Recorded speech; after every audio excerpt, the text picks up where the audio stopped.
Assalamualaikum warahmatullahi wabarakatuh. Berjumpa kembali di pembelajaran jarak jauh, mata pelajaran administrasi sistem jaringan. Di sini untuk teknik komputer dan jaringan kelas 12. Pada pertemuan kali ini saya akan membahas materi tentang virtual private server atau disingkat VPS. Di mana VPS di sini merupakan salah satu hosting selain dari share hosting.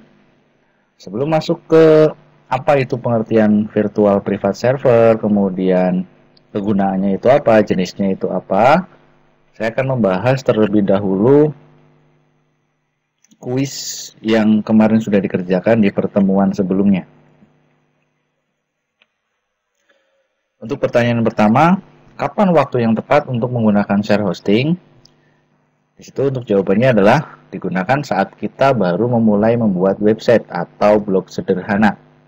Berarti ketika kita pemula ingin membuat sebuah website, kita menggunakan share hosting. Kenapa? Karena konfigurasi yang ada di situ itu tidak sulit, kita hanya langsung pakai saja. Tidak perlu mengkonfigurasi kontrol panelnya. Dimana untuk traffic pengunjungnya belum terlalu besar. Itu kita bisa menggunakan share hosting. Yang kedua, apa yang dimaksud dengan virtualisasi server? Di situ merupakan metode atau teknologi virtualisasi dengan tujuan untuk membagi resource atau sumber daya sebuah server fisik dalam beberapa virtual server atau istilahnya virtual machine yang nantinya akan diinstal berbagai macam sistem operasi sesuai kebutuhan yang kita. Jadi ini merupakan pengertian dari VPS atau identik dengan VPS. Kemudian konsep dari virtualisasi server itu dapat digambarkan seperti partisi hard disk pada komputer kita ketika kita akan menginstalkan sistem operasi. Karena di situ merupakan pembagian resource atau sumber daya. Itu virtualisasi server, di mana konsepnya sama dengan partisi hard disk. Selanjutnya, landasan kenapa kita harus beralih ke VPS itu salah satunya adalah ketika traffic website kita sudah terlalu tinggi, di mana website ataupun blog kita yang awalnya hanya pengunjungnya sedikit, di suatu ketika pengunjungnya banyak. Nah, di situ kita wajib pindah ke VPS supaya bisa menampung pengunjung yang banyak. Kalau enggak, biasanya itu webnya tidak bisa diakses atau bahkan lemot atau loadingnya pasti lama. Terakhir, kelebihan VPS daripada share hosting itu salah satunya adalah servernya lebih stabil. Berbeda dengan share hosting karena kalau share hosting itu satu server dibagi dengan beberapa user. Ketika satu user sudah overload, maka user yang lain juga akan kena dampaknya. Itu kalau share hosting. Kalau VPS itu servernya lebih stabil karena setiap server itu dipakai oleh satu user dengan menggunakan virtual server. Oke, itu pembahasan dari kuis di pertemuan sebelumnya. Semoga nanti bisa lebih mudah dipahami dan juga nantinya bisa menjawab pertanyaan yang lebih dari ini. Kita masuk ke materi VPS secara khususnya. Untuk virtual private server hosting itu merupakan server hosting fisik yang dimana itu dibagi kembali menjadi server virtual dengan menggunakan teknologi virtualisasi server yang nantinya digunakan sebagai server hosting tersendiri oleh setiap user. Itu merupakan pengertian dari VPS hosting. Nah, untuk gambarannya ya, itu seperti ini, di mana satu buah server hosting atau sebuah server hosting VPS itu nantinya dibagi menjadi beberapa virtual server atau virtual mesin. Sama seperti kinerjanya dengan VirtualBox ataupun VMware. Satu virtual private server dibagi beberapa virtual mesin yang nantinya disewa oleh user. Dan user di situ akan mempunyai sebuah server full access sehingga tidak berbagi lagi dengan user yang lainnya. Nah, itu merupakan VPS hosting. Kemudian jenis-jenis VPS hosting itu ada 4. Yang pertama ada OpenVZ, di mana di situ merupakan tipe VPS yang paling umum ditawarkan karena tingkat penggunaan resource-nya itu cukup rendah, tapi ini mengakibatkan banyak hosting atau provider menjualnya lebih dari batas seharusnya atau istilahnya overselling. Untuk OpenVZ itu tidak bisa menggunakan sistem operasi Windows karena sistem operasi yang ditawarkan umumnya adalah varian dari sistem operasi Linux. Kemudian ada KVM atau Kernel Based Virtual Machine. Jadi untuk jenis virtualisasi VPS ini sama dalam bentuk level kernel, berarti di situ sistem operasinya berbasis Linux. Namun untuk kelebihan dari VPS KVM itu kita bisa langsung berinteraksi dengan hardware-nya atau kita bisa seolah-olah memiliki hardware di situ. Berbeda dengan OpenVZ. Kalau OpenVZ itu kita harus komunikasinya hanya melalui sistem operasinya. Jadi kita hanya memakainya tapi kita tidak bisa menginstalasi sistem operasi selain Linux. Nah, bila kita ingin menginstalasi selain Linux seperti Windows, BSD atau Solaris, kita bisa gunakan KVM ini. Karena KVM itu memiliki kemampuan yang lebih baik dibandingkan dengan OpenVZ, di mana jumlah memorinya sama OpenVZ dan juga KVM. Itu kelebihan dari KVM daripada OpenVZ. Kemudian ada HVM atau Hardware Based Virtual Machine. Di situ merupakan tipe virtualisasi dalam tingkat kernel juga, dan ini mirip seperti KVM, di mana ini merupakan jenis full virtualization dari HVM itu, di mana HVM bisa diinstal Windows. Dan secara popularitas, HVM itu merupakan teknologi ketiga terpopuler yang ditawarkan di internet untuk jenis VPS hosting. Dan yang terakhir ada Hyper-V, atau bisa dikenal dengan Microsoft Hyper-V. Jenis virtualisasi ini itu VPS yang paling cocok ketika kita ingin langsung sistem operasinya berbasis Windows. Itu kita lebih baik menggunakan Microsoft Hyper-V. Cuma di situ kalau kita memakai Hyper-V itu kita harus membayar lebih karena lebih mahal dari jenis VPS hosting yang lainnya. Dengan menggunakan sistem operasinya Windows, kita harus membeli lisensi dari Windows-nya itu. Dan Microsoft Hyper-V itu bisa menginstal sistem operasi selain platform Windows kalau kita inginkan, walaupun bawaannya itu menggunakan Windows. Misalkan mau diinstal Linux ataupun BSD atau Solaris itu bisa. Dan kelebihannya untuk kontrol panel dari Hyper-V ini itu berbasis GUI yang tentunya nanti akan mempermudah dalam menangani virtual machine di server tersebut.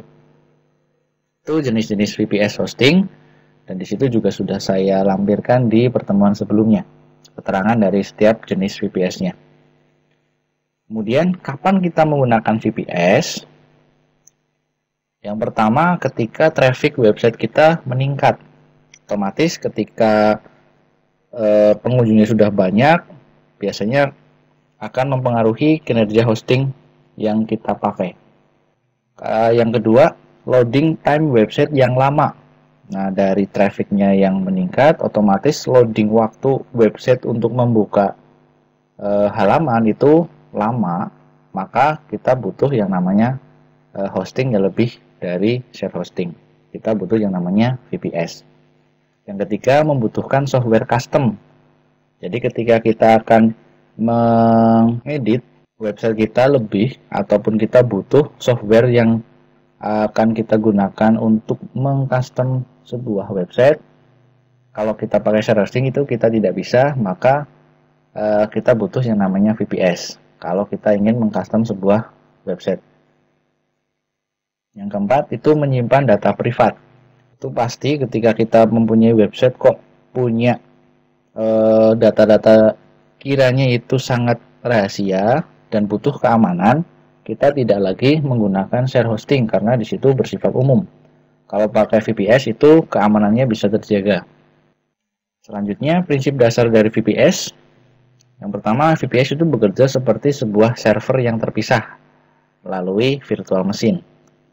Kemudian VPS itu memiliki proses, kemudian users, files, dan menyediakan full root access. Jadi kita mempunyai hak akses penuh dengan virtual machine kita. Setiap VPS itu memiliki IP address, port number, tabel, filtering, dan juga routing ya, ini tulisannya salah. Routing rules sendiri. Keempat, VPS dapat melakukan konfigurasi file untuk sistem dan aplikasi software. Selanjutnya, setiap VPS dapat memiliki sistem library atau mengubah menjadi salah satu sistem library yang lain.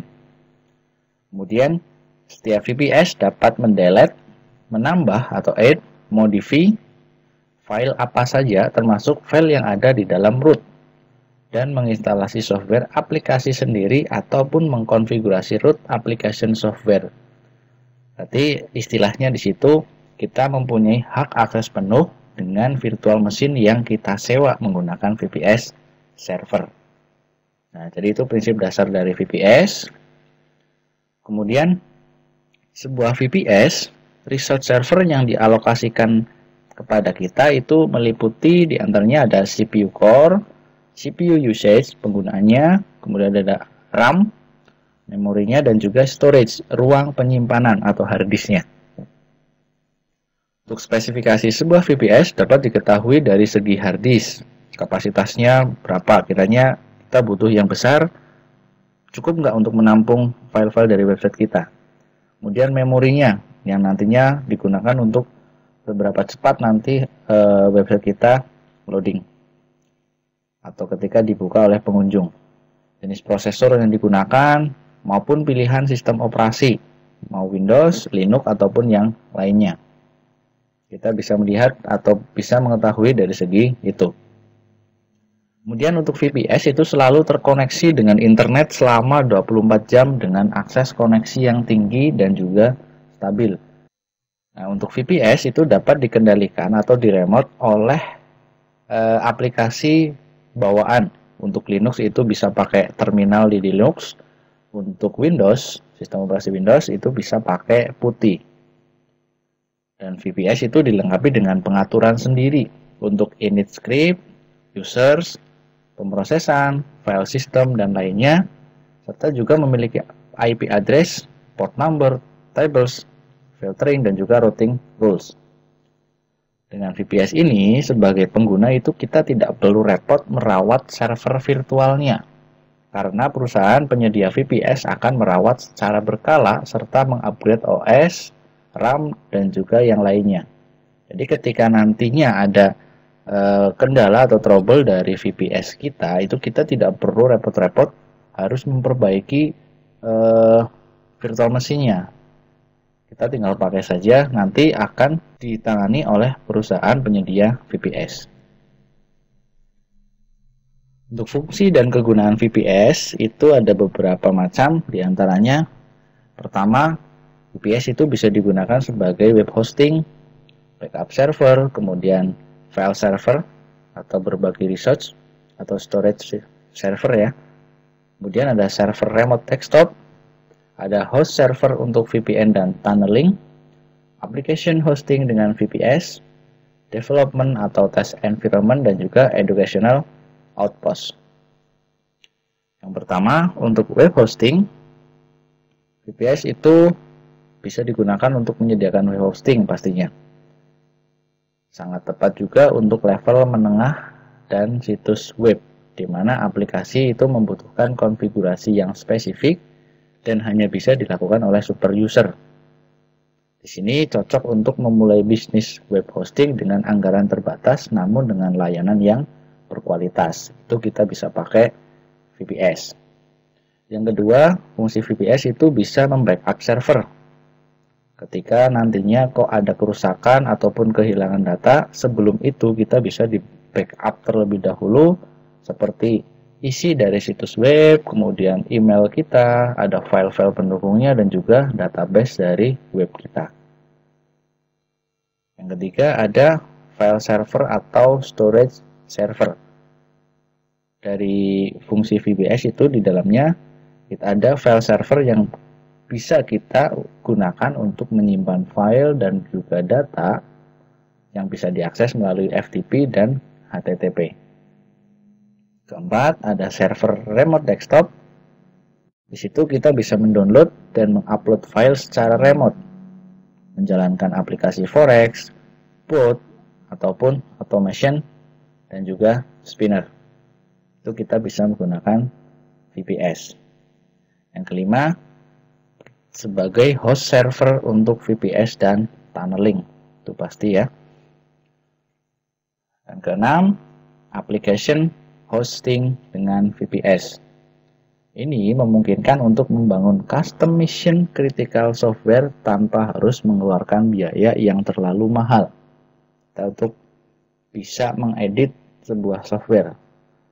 Melakukan outsource development aplikasi juga sudah menjadi tren untuk menghemat biaya sehingga investasi jauh lebih efisien. Banyak yang sudah pakai VPS untuk application hosting. Ketujuh, ada development ataupun test environment. VPS itu juga bisa membantu dalam melakukan serangkaian development testing secara efisien. Beberapa sistem operasi dan alamat IP publik dengan mudah bisa dilakukan. Koneksi secara remote untuk reboot dan penggantian interface itu cukup dilakukan dengan cepat. Sama seperti halnya kita mempunyai satu rak yang penuh dengan server testing. Yang kedelapan, ada fungsi VPS sebagai educational hotspot. Di mana di sini VPS juga bisa dijadikan ajang bereksperimen sistem operasi Unix ataupun Linux dengan berbagai macam distribusinya sekaligus. Jadi misalkan ada sistem operasi Linux Debian. Di situ kan open source, kemudian mau bereksperimen itu digunakan untuk apa? Nah, di situ kita bisa menggunakan VPS untuk bisa digunakan dan bisa dipanggil melalui internet. Itu kita bisa pakai VPS dengan fungsinya sebagai educational hotspot. Oke, untuk mata pelajaran di pertemuan kali ini sudah selesai. Nah, nanti jangan lupa untuk download materi di pertemuan kali ini. Jangan lupa juga untuk mengisi presensi dan kuis yang sudah ada di link penugasan di deskripsi video ini. Jangan lupa untuk belajar, tetap semangat. Ketika nanti ada yang kurang jelas bisa ditanyakan via Jabri, ataupun kalian bisa belajar terlebih dahulu melalui diskusi dengan teman atau bahkan cari referensi tambahan di internet. Entah itu di artikel ataupun juga video pendukung di YouTube. Sampai di sini dulu untuk mata pelajaran pada hari ini. Terima kasih. Wassalamualaikum warahmatullahi wabarakatuh.